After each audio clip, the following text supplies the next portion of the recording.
लोग बनारस वाले मिश्रा को मारने की धमकी दी गए थे और फिर खुद मार खा के चले आए। तो हो गए, पब्लिक ने पिटाई कर दी। जब देख रहे हैं वो आ रहे हैं किसी पे अटैक करेंगे तो आसपास के लोगों को तो भी दिखता है ना कि कौन गलत कौन सही है। तो पिटाई हो गई, अब चले गए। अब करणी संघर्ष सेना का बल कहाँ चला गया? कहाँ नहीं अटैक करना चाहिए था, जिन्होंने पिटाई करी वो कहाँ है? मेरा ये चाकू मार दिया गया है। आप खुद सोचिए ना, जंगल राज नहीं तो क्या है ये? इसको क्या कहेंगे आप? इसको शासन मतलब कहा जाए तो आज के डेट में जो भी बोलेगा उसको चाकू मार दिया जाएगा, गोली से मारने की धमकी दी जाएगी। इस तरीके से हो रही है। चाहे वो सत्ता संपोषित जो है अपराधी हो और चाहे सरकार जो है उसको मरवा दे, यही तो कर रही है। जो सरकार के खिलाफ बोल रहा है, आज मैं यहाँ बोल रहा हूँ सरकार के खिलाफ, हो सकता है कल हमारे भी घर पुलिस पहुंच जाए। अभी कुछ दिन पहले बनारस वाले मिश्रा जेल गए थे। राम भद्रा को अनाचार बोल दिया था। तो किसी बोलने की स्वतंत्रता छीनी जा रही है। संवैधानिक जो मौलिक अधिकार मिले हैं हमें, वो भी खत्म हो चुके हैं। ये स्थिति है। देश में पूरी तरह राजतंत्र लागू हो चुका है, अपराधियों को राज चल रहा है। अब बनारस वाले मिश्रा जेल जा सकते हैं, चाकू चलाए हैं, लेकिन ये भी बताया जा रहा है कि वो करणी सेना के लोग आए थे। तो अब आप खुद ही सोचिए, सेना है, सेना का काम तो ऐसा नहीं होता। सेना तो बॉर्डर पे खड़ी होती है, सेना तो देश को सुरक्षित करती है, अपराधियों को जो सुरक्षित जनता को सुरक्षा देती है। तो सेना का काम तो ये नहीं है ना। आइए, एक माताजी है, इनसे भी बातचीत करेंगे। जिस तरीके से बनारस वाले मिश्रा को चाकू मारने के लिए करणी सेना के बताया जा रहा है कुछ लोग थे। अब इस बात को पुष्टा सबूत नहीं है, लेकिन ये बताया जा रहा है करणी सेना के लोग बनारस वाले मिश्रा को मारने की धमकी दी गए थे और फिर खुद मार खा के चले आए। तो हो गए, पब्लिक ने पिटाई कर दी। जब देख रहे हैं वो आ रहे हैं किसी पे अटैक करेंगे तो आसपास के लोगों को तो भी दिखता है ना कि कौन गलत कौन सही है।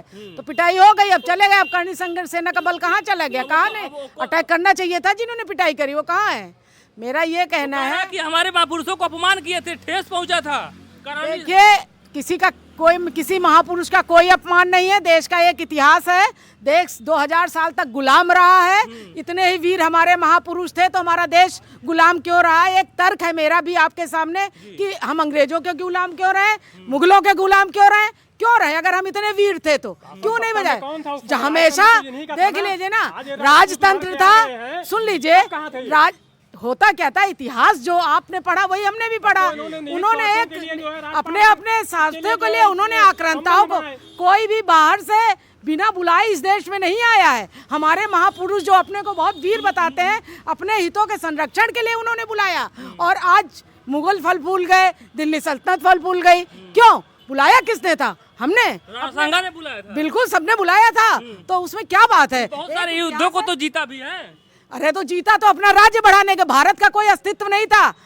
संविधान के पहले भारत नाम की कोई चिड़िया नहीं थी। रियासतों में बटा हुआ था हमारा देश, राजतंत्र था। कहाँ था डेमोक्रेसी? कहाँ थी वो? तो जब देश में आजादी की लड़ाई के बाद संविधान बना तो भारत नाम की इकाई एक अस्तित्व में आई। उसके पहले कौन देश के लिए लड़ रहा था? सिर्फ अपना राजतंत्र अपने।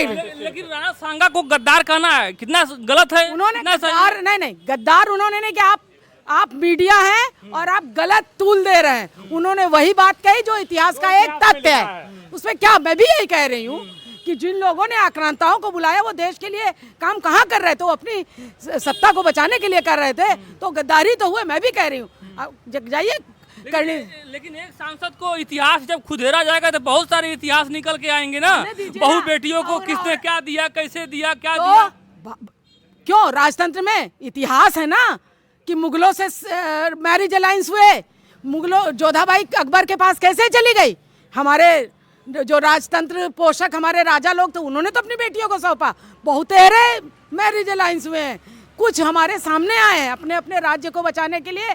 सब कुछ इस देश में राज्य को ही हमेशा प्राथमिकता रही है, सत्ता को, और सत्ता को बचाने के लिए ही सारे समझौते हुए हैं। वही करणी से बनारस वाले मिश्रा को मारने चाकू, करणी सेना के बाद निकल के आ रही है कि चाकू मारा गया है, उल्टा वो खुद मार खा गया। प्रशासन भी देखे ना, प्रशासन अंधी हो गई है। कहाँ गया यहाँ सुरक्षा व्यवस्था? बाबा जी कहाँ चले गए? वो देखे बोल रहा है उसको धमकी मिल रही है, मारा जा रहा है, कोई हमला किया जा रहा है। गुंडाराज है। बनारस वाले मिश्रा को भी मारा गया, गुंडाराज है। बिल्कुल गुंडाराज चल रहा है, पूरे प्रदेश में गुंडाराज चल रहा है। वो बता रहे थे कि वो भी उल्टा सीधा बोले थे राणा सांगा को। अब वो तो भाई वही बता सकते हैं क्या सही बोला क्या गलत बोला है। कहेंगे जो माहौल है सब देख के आप क्या कहेंगे? देखो, देश का बुरा होने वाला है। ठीक, देश में गृह युद्ध होगा, ये तय है। युद्ध होने वाला है, जैसा चल रहा है गृह युद्ध होने वाला है। नहीं, गृह युद्ध की स्थिति नहीं है, लेकिन यह है कि किसी न किसी तरह से भटकाने का प्रयास कर रही है भटकाने का, वर्तमान जातियों सरकार में लड़ाने का बस बात बस कर रही लड़ाने है। का, वही अंग्रेजों वाली नीति, फूट डालो शासन करो और हिंदू मुस्लिम बस और कुछ नहीं है, क्योंकि इनके पास धरातल पे कुछ है नहीं बताने को। ठीक है, महंगाई चरम पे है, युवा रोजगार बेरोजगार सब परेशान है, किसान परेशान है, कुछ है नहीं इनके पास। ठीक है, अब अर्थव्यवस्था देख लीजिए कहाँ चली गई है। ठीक है, तो इसलिए देश आपका कर्ज में डूबा हुआ है, तो इनके पास कुछ बचा नहीं है। ठीक है, तो उस सब चीज़ों को छिपाने के लिए कुछ ना कुछ नए नए तरीके ये लाते रहते हैं। ये भाजपा